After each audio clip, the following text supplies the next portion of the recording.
Welcome, everyone. Thank you for joining us for our webinar on time capsules. I am Alicia Nottingham, Assistant Library Conservator at the Preservation and Conservation Laboratory, Heritage Library Division, NALIS. We ask that you keep your cameras off and your mics muted. You are invited to type your questions into the chat for the question and answer segment of this webinar.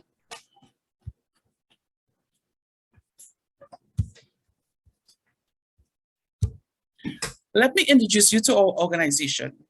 The National Library and Information System Authority of Trinidad and Tobago, NALIS, is the country's coordinator of all libraries and information services.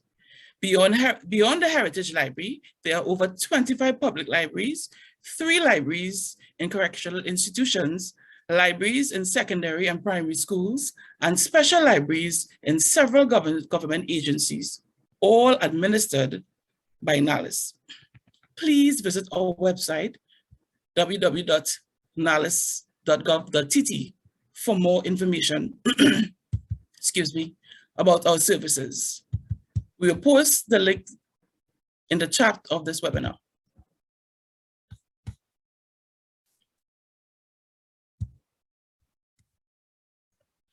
One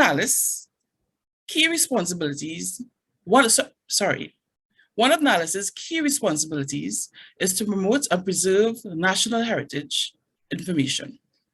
Though the National Library has a comprehensive collection of paper-based items and electronic audio-visual media, there are particular emphasis on materials with national and Caribbean origin, focus, and authorship. The Heritage Library Division, located on the 2nd floor of the National Library Building, Port of Spain, Trinidad, helps NALIS fulfill the goal of acquiring, promoting, and preserving national heritage information. I invite you to follow the link, to follow the Heritage Library Division on Facebook at NALIS HLDTT. See the link in the chat.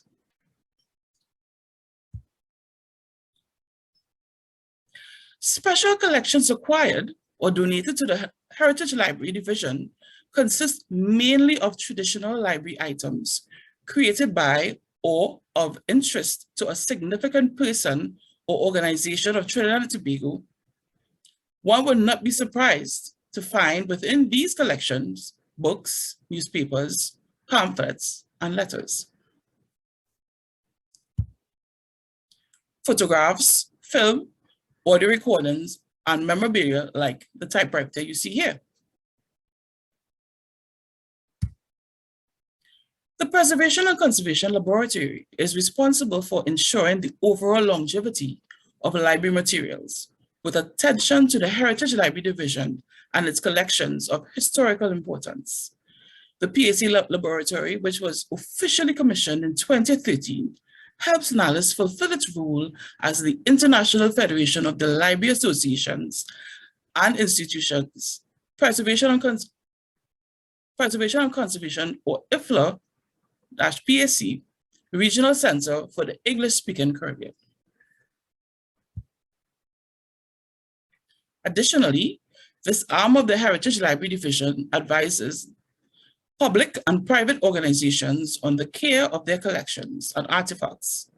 The PAC Laboratory has been serving the preservation and conservation needs of clients through fumigation, freeze drying, conservation treatments, collection repair, bindery services, disaster recovery, technical assistance, and preservation training.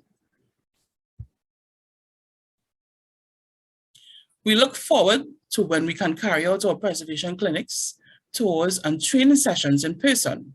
However, we are happy that technology allows us to continue this mission through our preservation webinar series. In case you missed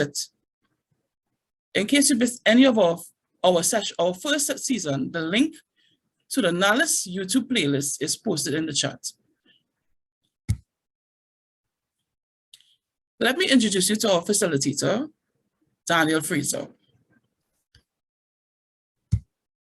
Danielle has been the library conservator and head of the PAC Lab since 2009.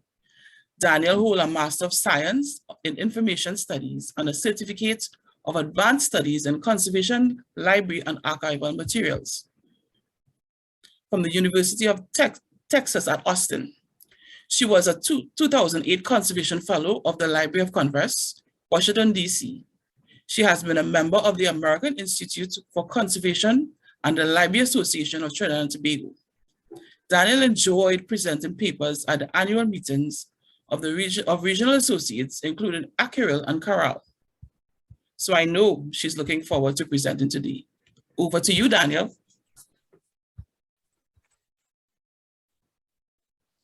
Thank you, Alicia. Welcome, everyone. I am glad that you have joined us today for our webinar on time capsules. Here's the overview. We'll look at what a time capsule is and some interesting time capsules throughout history. Then I'm excited to feature what happened with a 1934 time capsule that was unearthed right here in Port of Spain, Trinidad in 2013. PAC Lab's treatment of the items from that time capsule helped guide our recommendations for creating new time capsules. I'll tell you of the 3 C's you should consider. So let's begin. Broadly speaking, a time capsule is any container filled with artifacts, which is left unopened for a long period of time. Many time capsules are buried or interred in cornerstones or foundation stones of new buildings, but it does not have to be buried or hidden to be considered a time capsule. Now, before I highlight some famous, or maybe I should say infamous time capsules from the past, from around the world, let's go to our first poll question.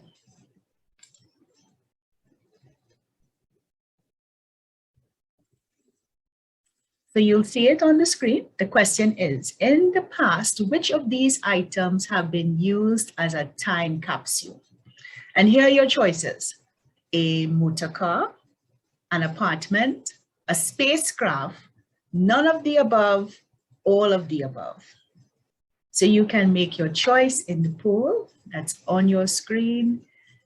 Has a motor car, an apartment, a spacecraft, none of the above, all of the above. Which do you think is correct with respect to items that have been used as time capsules before?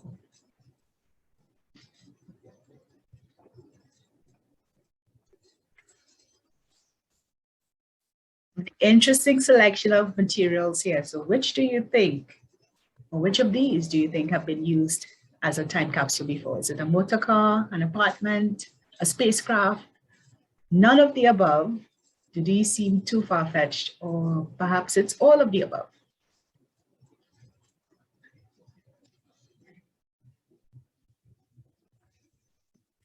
It may surprise you, but I see that 45% of you have answered correctly. It is all of the above.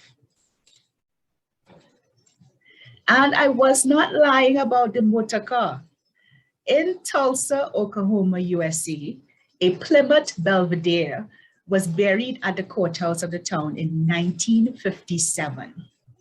Miss Belvedere, as it became nicknamed, was unearthed for the Oklahoma Centennial Celebration in 2007, and it now resides in a museum, oddly enough, not in Oklahoma.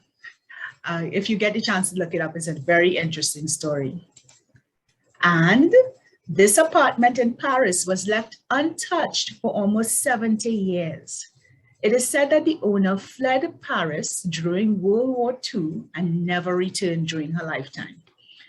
Though paid for month after month, it remained unoccupied and untouched until the heirs of the owner decided to make an inventory of the apartment. They discovered preserved furniture, art, and other items exactly as they were from 1942.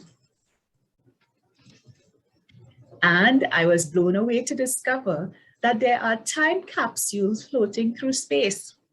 The twin Voyager 1 and 2 spacecraft are on mission to explore further than anything from Earth has flown before.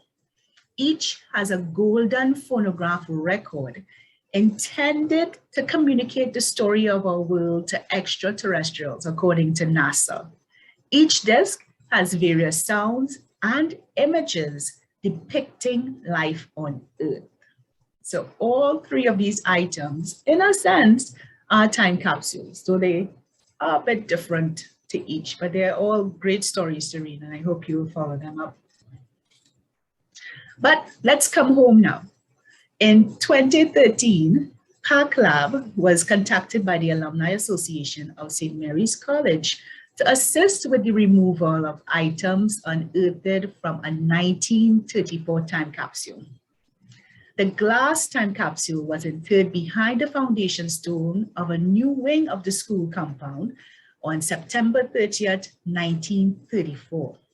The time capsule was opened in 2013 as part of a year-long celebration of the school's 150th anniversary. Now, the glass jar had to be carefully cracked open at the base, as the items were too brittle to be removed through the narrow opening. Members of the media were present for the moment. It was quite an interesting time. And they had the conservation staff on hand. We carefully removed the contents of the time capsule and discovered that it included a handwritten scroll, 3 newspapers of the day, each signed by the editors, and 3 coins from the Vatican. All the items, including the glass jar, were taken to PAC Lab for further examination, stabilization, and treatment. Now, here's how we treated the newspapers, which were the Port of Spain Gazette, the Sunday Guardian, and the Catholic News. The paper of the 3 tightly rolled newspapers was very stiff and brittle, as you can see in this image here in the center, and they could not be unrolled without damage. They had to be humidified and flattened before we could assess them for further treatment. We used trays with damp blotters at the bottom and the items suspended above on a dry board. The tray was covered with transparent polyester film to allow us to observe the object during humidification. Over several days, the paper fibers relaxed and uncurled, allowing us to better examine and spot test the newspapers before the next treatment step. Tests that we conducted show that we could carry out aqueous treatment on the newspapers. Now, this aqueous treatment can help us remove embedded dirt and the products of degradation, which cause the paper to yellow and become brittle. Thankfully, our large stainless steel laboratory sink and washing trays were able to accommodate these extra large newspaper sheets. PAC staff worked carefully, sheet by sheet. And by the way, that white material you see over the newspaper is actually a non-woven polyester fabric. This translucent fabric is waterproof and non-stick and gives support to documents when washing. Now, after washing, we mended the newspapers using strips of Asian long fiber paper and wheat starch paste as our adhesive of choice. To make the repair paper complementary in color, we used quality acrylic plates to tone the paper. The paste was applied to the repair tissue, which was placed on the collection item using tweezers and micro spatulas. We tamped down the tissue with a soft brush to ensure full adhesion. The repair was then dried between blotters and non-woven polyester fabric. Now, the ideal mending technique completes the mend in a way that is almost invisible to the naked eye. And I think staff did a great job here. Here are views of the 1934 Sunday Guardian and the Catholic News after their treatment. Now, there's just one thing I want you to note looking at these newspapers. There are some areas of losses, particularly on the Catholic News. You see it here at the center right fold of the newspapers and also at the top right corner. And I'm going to make special mention of those areas just in a little bit. Now, we carried out similar treatment also on the handwritten scroll. By the way, the signatories of the scroll included Governor Sir Claude Hollis, the Archbishop John Pius Dowling, the Mayor of Port of Spain, Captain Arthur A. Cipriani, as well as the President of the College Union, the Principal of the school, the architect, builder, as well as school student representatives. Now, the aqueous treatment we performed here removed not only compounds that were damaging the paper fibers, but it also allowed for more time for the lining of the document to allow us to replace all of these salvageable fragments. And you see it's quite a lot of bits and pieces here. So using a soft brush with a very thin layer of wheat starch paste added to the lining, then the wash document was placed onto the lining. Working with tweezers, the fragile bits are moved back into place, almost like completing a puzzle. And here's a side-by-side comparison of the scroll before and after treatment. The repaired scroll was matted and framed for a special exhibition at the school that was part of its 150th anniversary celebration. Now, remember those areas that I mentioned that were damaged in the newspaper? Here's the culprit, the 3 coins. The coins had undergone quite a lot of degradation and they were in direct contact with the paper in those areas. And so we have significant damage to the newspapers and to the scrolls. Now, the 3 coins were carefully cleaned with brushes and other tools. And I want you to note that we removed that corrosion as best as possible on the coins, looking at the before and the after photos in the top left and at the bottom right corners of the slides. So here's what we learned, looking at dealing with that 1934 time capsule.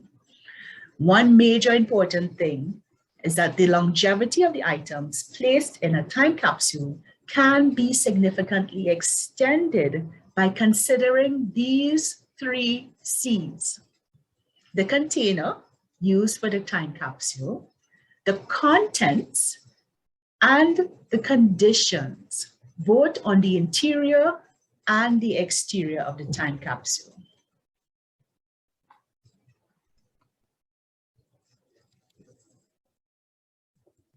The container used as a time capsule should be strong enough to withstand pressures due to shifting foundations or earthquakes, for instance. The container should be airtight to help prevent entry of moisture, dirt, and insects. It should have an excellent seal, as possible by welding it shut maybe. And it must not be reactive to the external elements.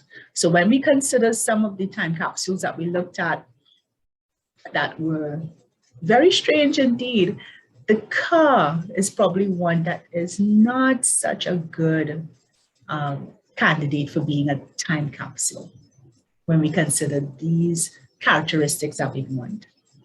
So thinking of these characteristics, let's look at our next poll question. I want you to answer which of these materials would make the best time capsule. Which of these materials do you think will make the best time capsule container? And you can answer the question in the poll. Which of these do you think? Do you think it's stainless steel or aluminum? Do you think polypropylene or polyethylene plastics would be good? Do you think a PVC or polyvinyl chloride plastic would be good? Or how about glass? What's your view on what would be the best option for making a time capsule container?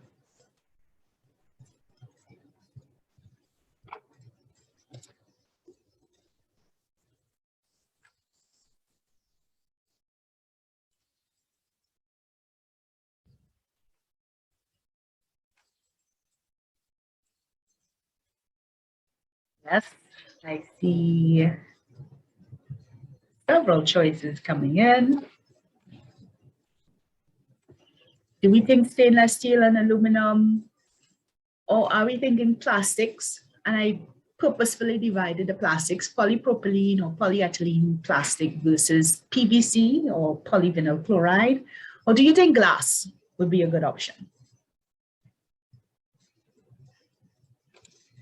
Great.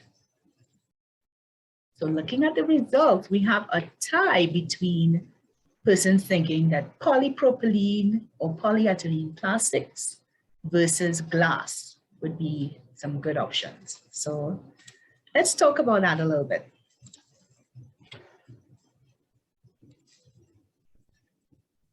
The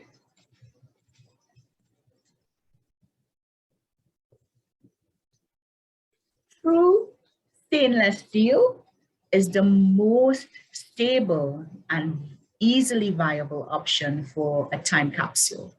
And the Canadian Conservation Institute, or CCI, provides some detailed guidance on fabricating a stainless steel container for a time capsule.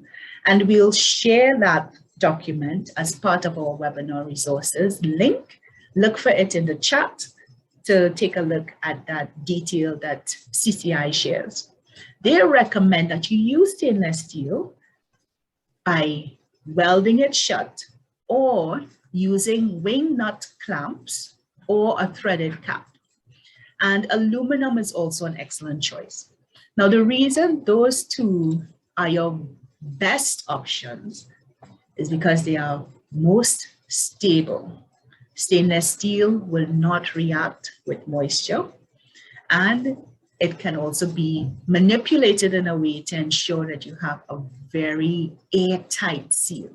And it's a strong material in the sense that anything knocking against it or pressing against it will not cause the stainless steel time capsule to dent very easily.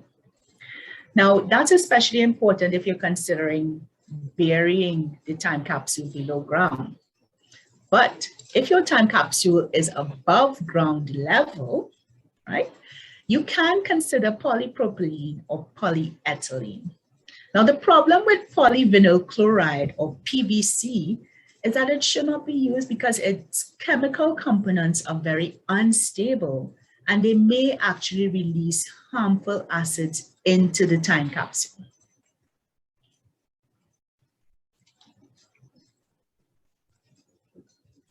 Now, though glass offers a very chemically stable container, it can be easily broken. And as we saw with this time capsule that was in a glass jar, the jar remained pretty much okay because it was enforced around a space behind the foundation stone, but the lid did not remain airtight over time. Even though the lid was wax sealed, the wax got very dry and broke apart, and it allowed for moisture to enter into the time capsule. So that's one of the issues with glass. Now, it's important that whichever container you're using, that you indicate which way is up on the outside of the container so that it could be carefully removed when it's unearthed.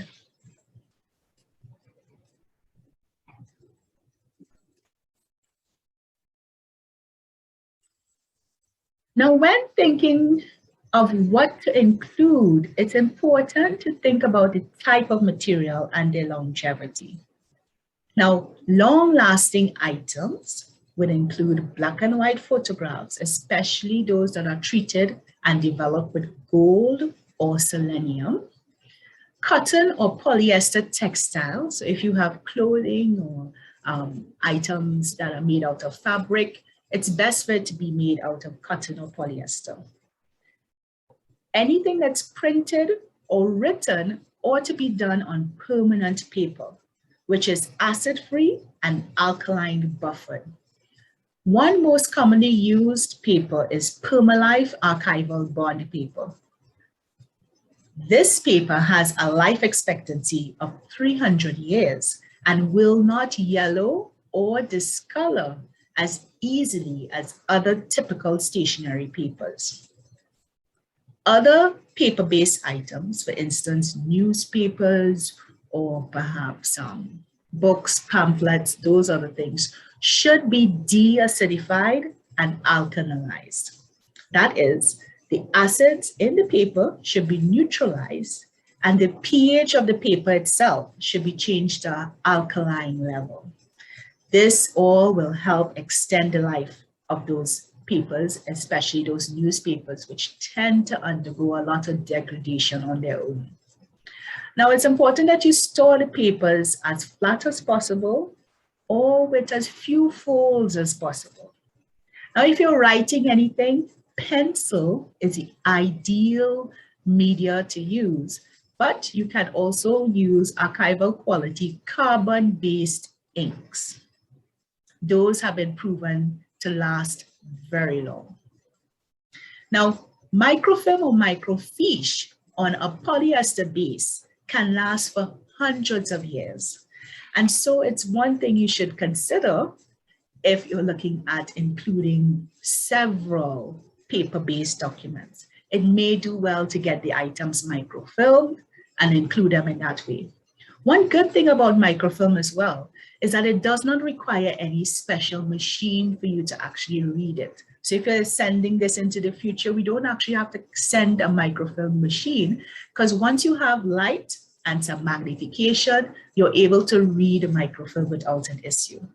So that's definitely an option if you're looking at including a lot of text and information in your time capsule. Now, though glass and ceramics and pottery will endure, they must be packaged properly in order to ensure that you prevent breakage. Now, you can include some metals, but it's important that you include non-ferrous metals like copper, brass, gold, stainless steel that we're considering for the exterior of our time capsule. But if they are included inside, they ought to be isolated. Now, be careful with any of the following items. These are items that are not going to last as long as those that I just previously listed. Color photographs, unfortunately, can fade even in the dark.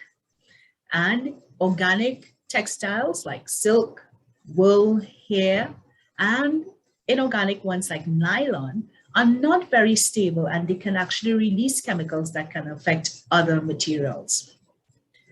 Batteries. We've seen how batteries can deteriorate. They tend to ooze harmful chemicals. So it's important that if you are including any electronic equipment or items, that you remove the batteries from them, because you do not want that those harmful chemicals ooze out of the batteries as they deteriorate over time. PVC and PVA plastics deteriorate very quickly. They get very gummy and sticky, and so it's recommended that you do not include any plastic like that. As well as rubber. Rubber releases sulfur, which can be very damaging to people. Magnetic tapes, unfortunately, will break down over time. The binder that sticks the tape together, that tends to break down over time. And so magnetic tape is not one of those things that's recommended for a long-term time capsule. And you ought not to put food, even canned foods or biological specimens, in a time capsule. The thing about canned food is that over time, they can eventually explode as the food on the inside of them expires. Now, besides the composition of these items, we should also look at the relevance of what we will include in a time capsule. You want to consider items that are important to your group or to a very special occasion. And you should think, what messages do you want to send to the future? Now, I want to hear your thoughts on that. So let's go to another poll question.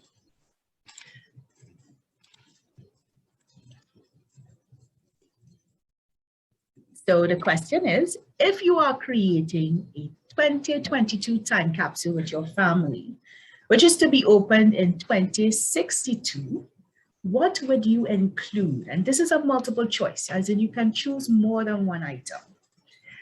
What are the memories you would want to steal away for 40 years? What would you want to tell the future generation about our current time? Are you going to include a face mask and gloves regarding the COVID-19 protocols that we're undergoing now? Do you include photographs of family members and events? How about newspaper clippings of the time? Perhaps a personal journal, one where you've been writing and journaling about these strange times that we're living in. Maybe a favorite board game that kind of kept you sane during our lockdown. Perhaps you might include printed screenshots of the numerous Zoom calls that we've had over time. We can consider what are some of the things. Now, there's no wrong or right answer. We're just sort of sharing ideas, looking at what could be possible options. If you have any other suggested things or things that you think are pertinent to a 2022 time capsule that a family is putting together that's not listed here, feel free to add it to the chat.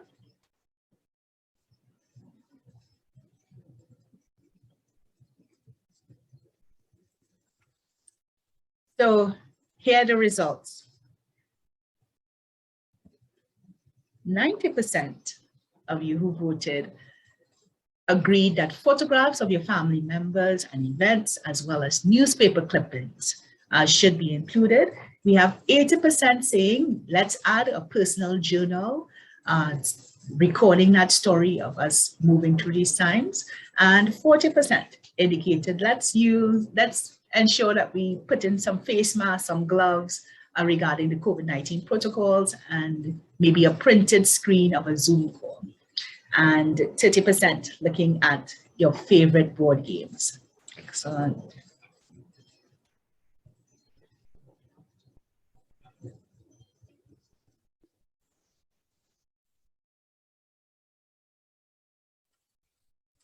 Now, again, like I said, it's thinking of what are we experiencing currently?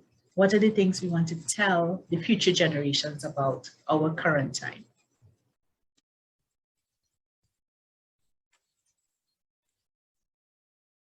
Right. So, yes. So it's important that you keep the similar items separate within the time capsule. And that's to help reduce the risk of chemical interaction between different materials.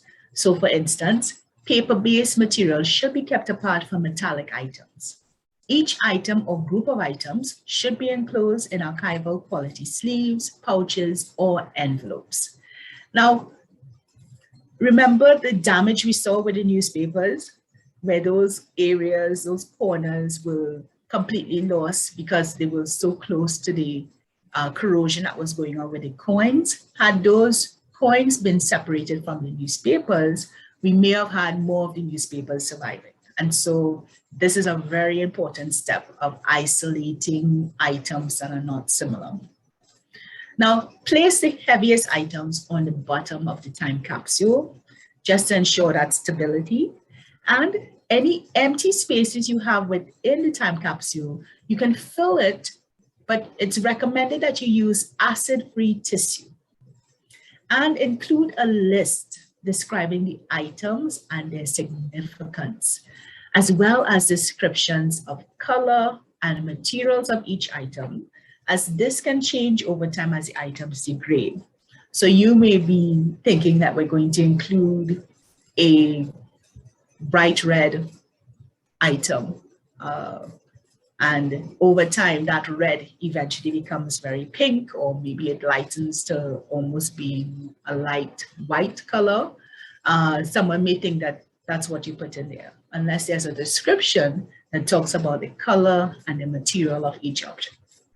Right, so those are things that would help including in your content. In this list, I want to emphasize that it's important to show the significance of why these items are included. When the time capsule is unearthed, there should be something in there that indicates why these items were buried, or entered into a time capsule. Now, consider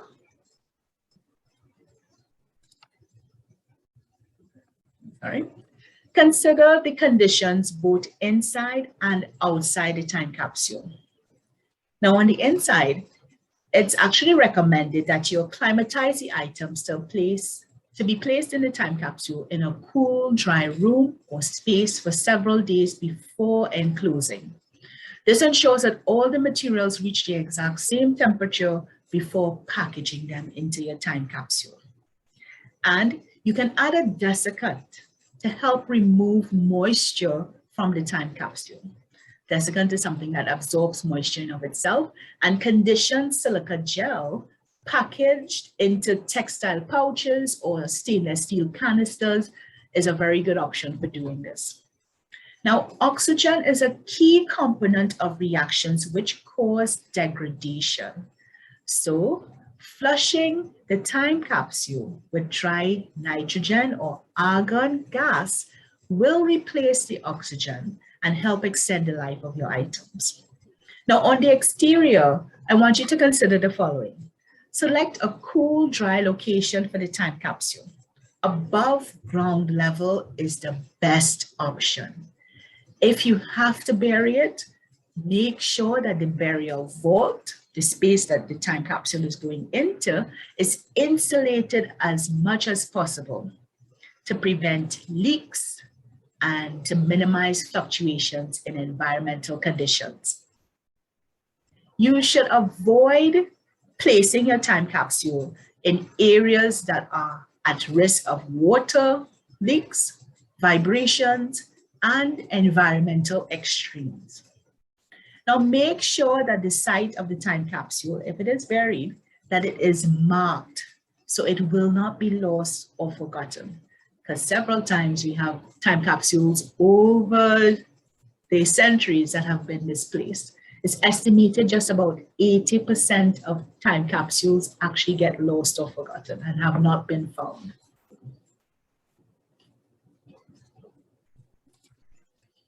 And your final step will be to register it. The International Time Capsule Society, ITCS, maintains a registry of time capsules. Since 1990, they have been mapping time capsule projects from around the world. Each record is stored via the Not Forgotten Digital Library repository and is cataloged and searchable via OCLC WorldCat. This is a free service. And I found out that even previously unearthed time capsules can still be registered. So I'm going to contact the folks at St. Mary's College with the hope that they will go ahead with registering that 1934 time capsule. Now here's our final poll question.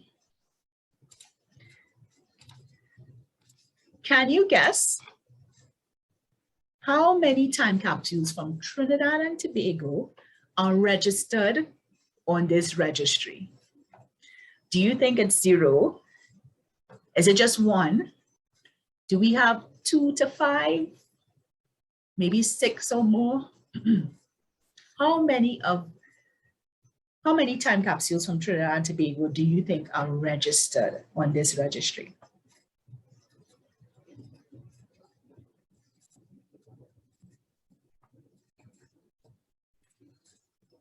Right, so we're going to end the poll there and let's share the results. 45% say that at least 2 to 5 time capsules from Trinidad and Tobago are registered on this registry. We have 36% of you saying 6 or more, and just a few saying 1 or 0. So let's see for sure. I actually would like you to go with me to the website and let's take a look ourselves. So permit me to change my screen.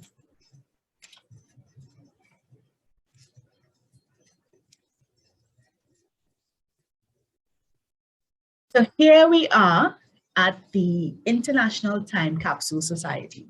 I've opened up the page that said the library, and we see several location points, location stamps. I forget what those things are called, but we're familiar with them because we look at Google Maps, for instance, or we look at any sort of mapping software, and it usually puts down these points to show location. So let me zoom in to where Trinidad and Tobago is. Actually, no, let me go to, I think I actually have to go to another website. My apologies for that. This is the interactive search tool that allows you to zoom in. So it is on the Not Forgotten, which is in collaboration with the International Time Capsule Society. So we are zooming in. Let's take a look at the Caribbean.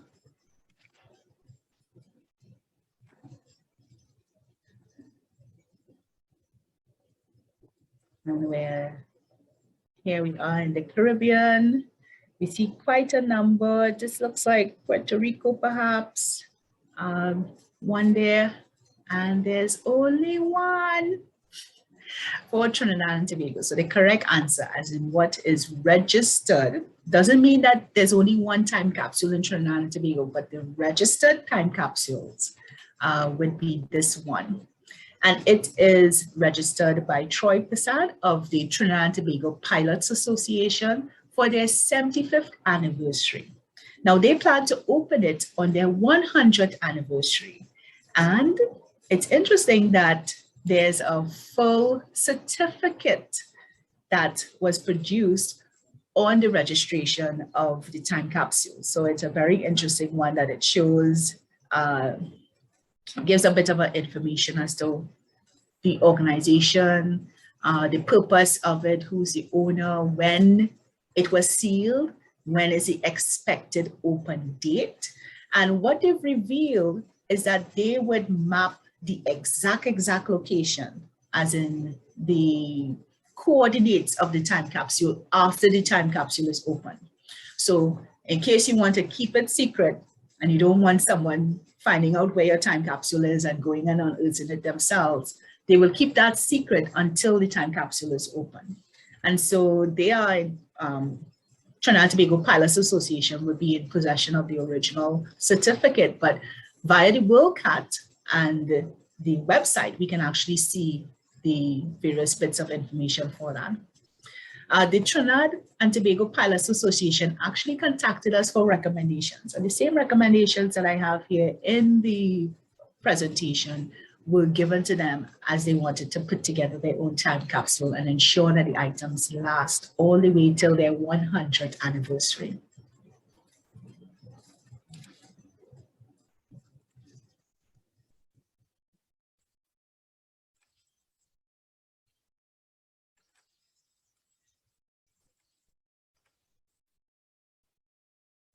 The correct answer was just one. But I hope that with this information, we'll see lots more time capsules being created and registered, or even if you had a time capsule that was previously opened, you can still register it on the website. The link to this website is included in our webinar resources. Be sure to check out the link in the chat. So I thank you for attending our webinar. Feel free to put your questions in the chat or to email us. Remember to download the webinar resources for the time capsule. You will receive an email today with a brief survey, and your feedback is so important to us. So we look forward to your responses. Before I get to the questions, I want to be sure to invite you to join us for our upcoming webinars. On March 23rd, I hope you will join us as we welcome Claire Maguire, IFLA Policy and Research Officer, as she shares on the role and purpose of the IFLA Risk Register for Documentary Heritage. Now, if you're holding a collection that you feel might be facing risk from natural disasters or conflict, or simply you may not know enough about risk reduction planning, you'd want to learn about how this resource can help you find solutions. So tune in on March 23rd. And on April 27th, we welcomed Dr. Melissa Tadone, the lead conservator of the Poison Book Project, to share her team's research as they investigate toxic components of book cloth colorants found in mass-produced Victorian-era cloth-bound books. So typically, it has been green books, but it'll be interesting to hear about the Poison Book Project. So I hope that you would register using the links provided in the chat. So we take your questions now.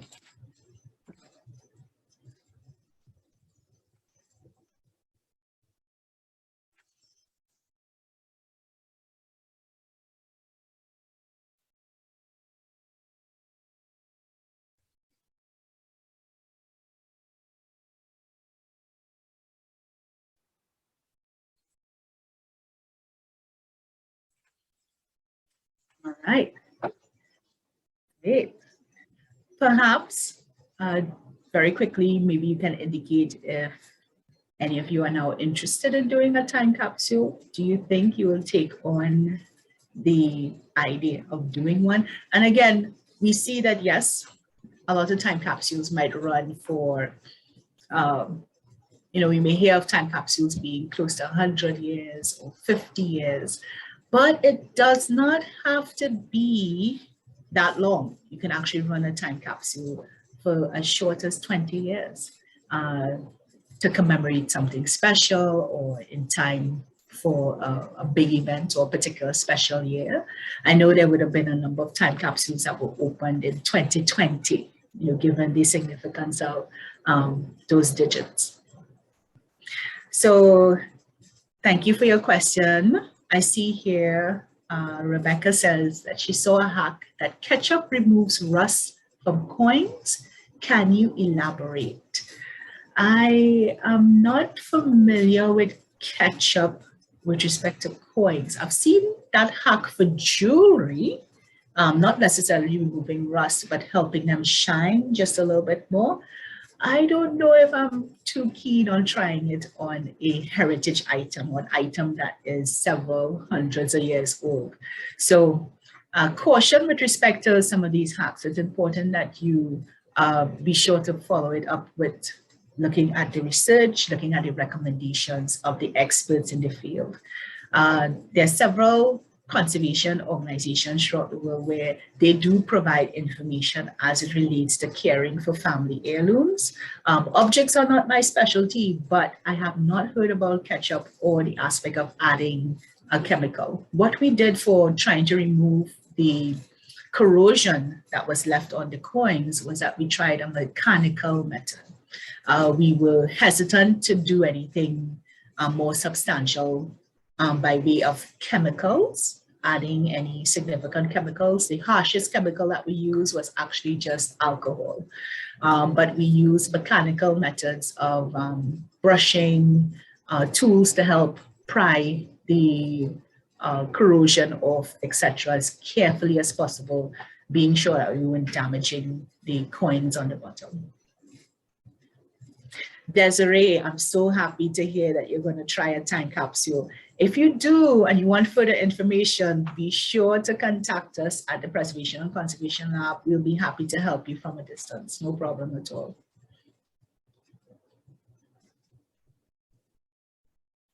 Excellent.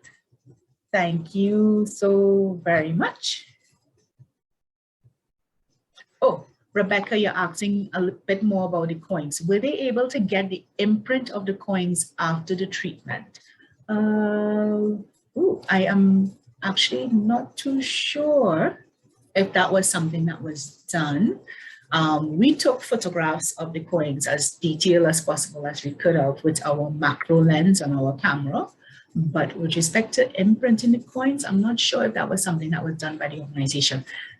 We were so focused on getting those items ready for a special exhibition. Because in fact, St. Mary's College entered a new time capsule at their school to mark their 150th anniversary. And so we were helping with getting the new items ready in the same way that we mentioned, separating similar items so that we don't have that damage happening to the newspapers like we did the last time, ensuring that the items were deacidified, that the acids were neutralized, etc. So we did a lot of that work on behalf of getting those items ready for that time capsule. So I know a lot of focus was on the new time capsule while we still were continuing the work of the old time capsule and exhibiting the items from the old time capsule. So I'm not sure if they did an imprint. That would be an interesting one. Thank you for bringing it up. I'll be sure to mention it to them.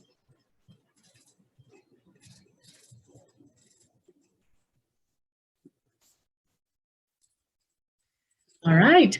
Thank you, everyone, for your comments. Thank you for your questions. And we look forward to seeing more location stamps for time capsules being entered in Trinidad and Tobago, being registered on that international register. Thank you so very much. Oh, Desiree had a quick question. When we are doing a capsule at home, how do we get oxygen out? Now, Desiree, that's a really good question. Of course, it's going to be difficult for you to say that you have nitrogen available or argon or something like that to actually flush a container. What you can consider is if you are sealing the items into, let's say, maybe Ziploc bags, etc., that you squeeze as much of the air out of the items, right? Out of the bags that are holding the items. So at least you can be sure that the items don't have as much air around them, at least, while you're putting them in the time capsule at home. So I know it's going to be a lot more difficult to flush a container at home with nitrogen or argon that was recommended, but at least ensuring that you're removing as much air as possible. Maybe even if it was possible to vacuum seal items, those might be some good options, but at least reducing the amount of air that's around the item. Rebecca asks, can you do a digital time capsule? Absolutely. My focus here, of course, was on a physical one, but on that same website, the International Time Capsule Society website, which we've included in our webinar resources, they have a listing of recommended ways of doing a digital time capsule. And absolutely, it's amazing sometimes when you get a reminder from Facebook or perhaps from Google, this was you 10 years ago, 5 years ago, last year doing something. And of course we get that sort of, that's almost like a digital version of a time capsule in the sense of you get thrown back to what was happening at that particular time. But of course a digital time capsule can be done where it would include photographs, videos, electronic messages, etc. That's all a very good option, considering that kids are practically born digital. If you're working with a family, a digital version of your time capsule might also be a really great option as well. Thank you, Rebecca, for bringing that up. And Desiree, yes, definitely look into the option of a digital time capsule. Like I said, focus here was really on the physical, but definitely a digital time capsule is also a great option. So thank you so very much, everyone, for joining us. Thank you for your questions. Thank you for all of your comments. We look forward to your feedback from the survey that we'll send out today. Please be sure to download the webinar resources that we've included via the link that will also be sent to you as well. I want to thank each and every one of you for joining us. We look forward to seeing you in our upcoming webinars next month.